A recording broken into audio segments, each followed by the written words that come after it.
Hello, you're watching UZREPORT.NEWS and I'm Bahram Gaffarov. President Shavkat Mirziyoyev hosted President of Russian oil company Lukoil. The European Bank for Reconstruction and Development delegation has arrived in Tashkent to discuss new investments. Uzbek Central Bank has decided to keep its benchmark unchanged. The President Shavkat Mirziyoyev met with President of Russian oil company Lukoil, Vagit Alikperov.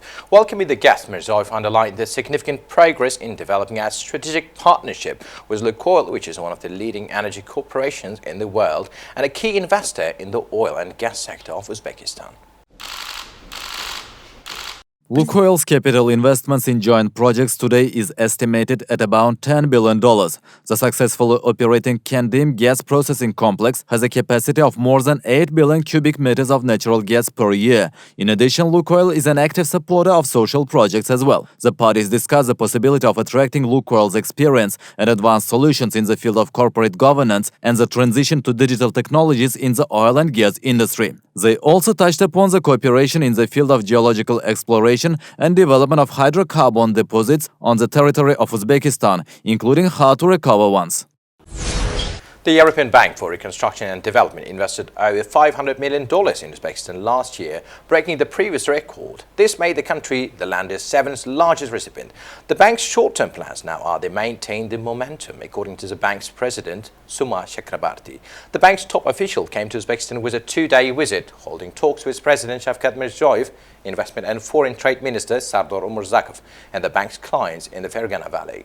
Recapping Chakrabarti's visit is my colleague, Said Rasul Ashrafkhanov. A staff were whopping 2 people and meetings at coffee shops. These were the bank's operations in Uzbekistan 3 years ago. Much has changed. The EBRD now has an office with a view, at a team of 33 people running projects worth nearly 950 million euros across the country. Speaking at a press conference yesterday, Chakrabarti said he was positive about the visit. The bank is now gearing up for new commitments. Among them is a planned $191 million loan to the Tashkent thermal power plant. The official goal is to restructure the balances, according to EBRD spokesman Anton Usov. In practical terms, the plant will be able to repay its debts to foreign creditors and local suppliers, he added. With a mandate letter signed during the meeting, a formal agreement is expected by July this year.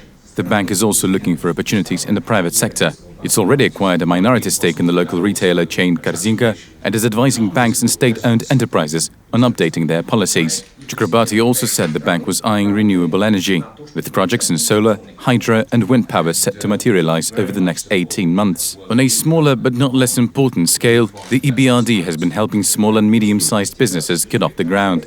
This is the main mandate of the newly opened office in Andijan. Now, with the east sufficiently covered, the bank is looking west. It's planning to open a branch in Urgench sometime by the end of the year.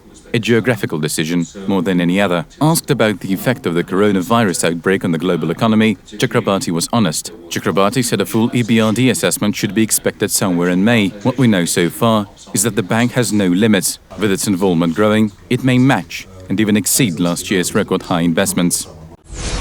The Central Bank of Uzbekistan reported of holding its benchmark interest rate at 16%.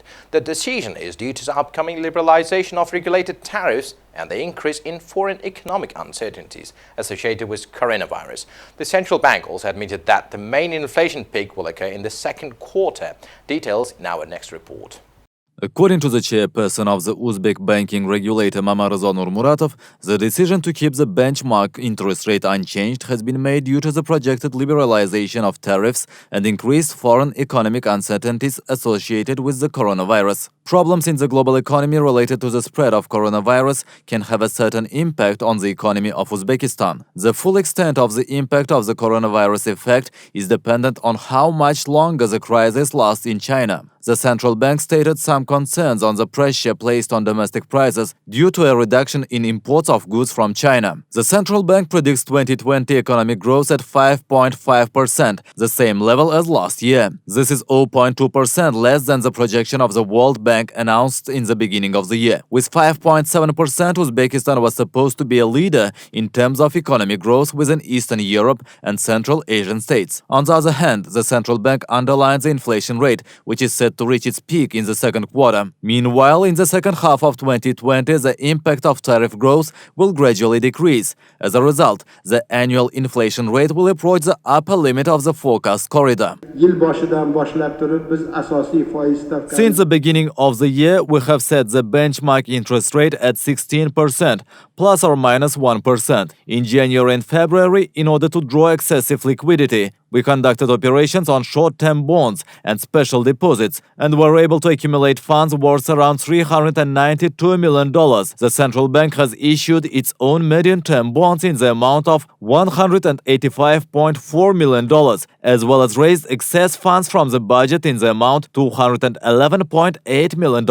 That has allowed reducing the structural surplus of liquidity in the banking system. The central bank chairman said that annual inflation in February was 13.5%, 0.8 percentage points down compared to January 2020, and 1.7 percentage points compared to December 2019. In February 2020, core inflation fell to 12.5% per annum, 1.4 percentage points down compared to December 2019. Such fundamental factors as moderate growth in lending to the economy and budget expenditures, as well as the exhaustion of the influence of one-time factors that arose in 2019, contributed to the slowdown in inflation. The decrease in seasonal volatility served to stabilize food prices, and in January-February of the current year, the price increase of this group amounted to 2.4%. 2.5% down year-on-year. As a result of adaptation of prices for wheat flour and bakery products to market conditions, their impact on the CPI decreased significantly. In the reporting period, prices for meat and meat products grew at the same rate as in January-February 2019, while having a significant impact on inflation. Non-food products became more expensive by 0.8% since year began. Tariffs for services went up by 0.6%, twice less year-on-year. Inflation expectations of the population and businesses decreased significantly in January-February 2020. In the meantime, in November last year, President of Uzbekistan Shavkat Mirziyoyev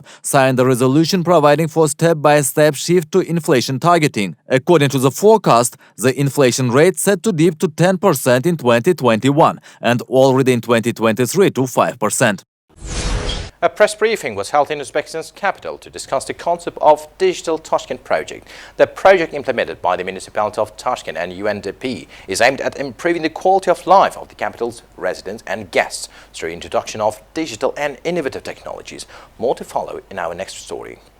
As described in the document, creative innovations are important to ensure effectiveness of urban administration. In view of this, an inventory of all legal acts regulating the provision of state services by municipality was carried out with financial support provided by the British Embassy in Uzbekistan. In a press briefing, the participants discussed the results of projects implemented jointly with UNDP. A successful startup experiment that used nudge theory to solve the waste sorting problem yielded its first results. Colored garbage bins were placed in one of the capital's neighborhoods with a special schedule for the removal of municipal solid waste. The pilot allowed increasing the proportion of processable waste. Another outcome was the introduction of the Tableau business intelligence system in the municipality for a phased transition to the digital database management. Currently, the system is used to analyze and visualize socioeconomic and transport use and customs data. Another important project is the portal Meaning of Awesome, My Voice, that was launched last August. Upon registration with the portal, one can take part in various polls and discuss major issues that are of concern to the general public.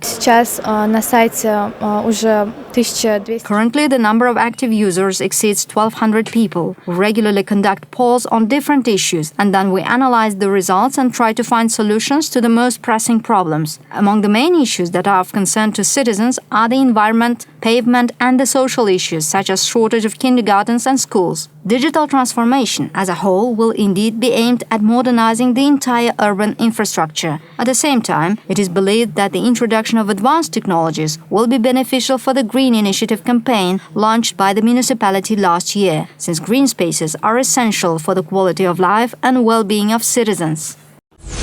The National Library of Uzbekistan, named after Alisher Navai, housed the world's largest collection of handwritten and printed works in the Uzbek language. A new project launched by the library provides an opportunity to look into the history of books, newspapers and magazines published across the country.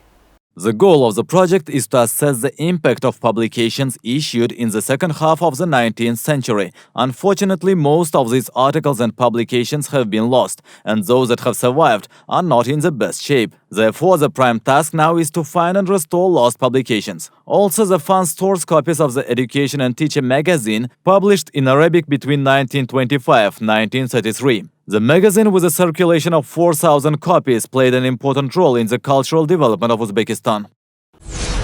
Uzbekistan's ambassador to the United States, Javlan Vahabov, and U.S. ambassador to Uzbekistan, Daniel Rosenblum, have visited the University of Mississippi in the Starkville. The delegation of two embassies have met with President of the university, Mark Kenum, and have briefed about the academic and research activities of the institution. The university was founded back in 1878. Today it is considered one of the leading universities in the United States. More than 22,000 students undergo education in the university, which comprises 8 institutes and 5 research centers. The annual budget of the educational institution is about $1 billion. According to Mark Kinum, 4 experts of the university are currently engaged in pilot projects underway in Uzbekistan. Projects include improving reading and math skills, developing an IT curriculum, and improving English language learning system. The university management said it sees great promise from the implementation of the program of double-degree education with the Tashkent State Agrarian University and the Tashkent Institute of Irrigation and Agricultural Mechanization. Mark Kinum said the program provides Uzbek students with the opportunity to get both national and Western education using the latest techniques and technologies in the field of agriculture. The delegation of Uzbekistan, headed by the Minister of Justice, is visiting Netherlands to attend a meeting of Council of General Affairs and Policy of Hague Conference on Private International Law. The main purpose of the visit is to deposit the instrument of ratification, which will complete the procedure of joining the intergovernmental structure by Uzbekistan. The leading event of the visit, the ceremony of depositing instrument of acceptance of the organization's statute, took place on March. Thus, Uzbekistan complete the process of joining this influential international organization, becoming its 85th member. Speaking at the event, the Minister of Justice noted that Uzbekistan's accession to the HCCH will open up new passes and the prospect for international legal cooperation through the implementation of the organization's tools. Uzbekistan is a party to the 3 conventions of HCCH and is currently considering around a dozen of conventions to initiate the process of ratification. On the same day, a cooperation agreement between the Tashkent State Law University and the Hague Conference on Private International Law was signed on the sidelines of the meeting. The document provides for the organization of internships for teachers and students at the HCCH, conducting joint research, exchange of experts, as well as analysis of international documents and the development of proposals for harmonization of private international law. Remarkably, the Tashkent University has become the 17th university to sign a cooperation agreement with HCCH. The Uzbek delegation also visited the International Press Center News Report in The Hague. After that, the delegation members paid a visit to the Royal Dutch Association of Civil Law Notaries, where they learned about the practice of private notaries in the Netherlands. Members of the association expressed their readiness to expand mutual cooperation in sharing experiences and the capacity building. At a meeting in Eurojust, European Union Agency for Criminal Justice Cooperation, the parties exchanged views on the development and expansion of cooperation between the agencies of Uzbekistan and European Union involved in the field of justice and crime prevention. So today is a historic day. It is the 4th of March 2020, and we will be delighted in a moment to see Uzbekistan becoming a member of the HCCH, the Hague Conference on Private International Law. In doing so, Uzbekistan will become the second Central Asian state to become a member of the HCCH, and personally and with all my colleagues, we consider this to be a very significant step in the further development and visibility of the work of the HCCH in the Central Asian region. We are delighted to see this step happening, and I'm very grateful to all the efforts made by the Uzbek authorities who have made this possible, in particular to Minister Davletov, who from the beginning has shown great interest in seeing Uzbekistan becoming involved actively in the work of the HCCH, and becoming a member is the most significant step of showing this commitment to the work of the HCC. So far, this has been all the news we intended to share with you today. Goodbye.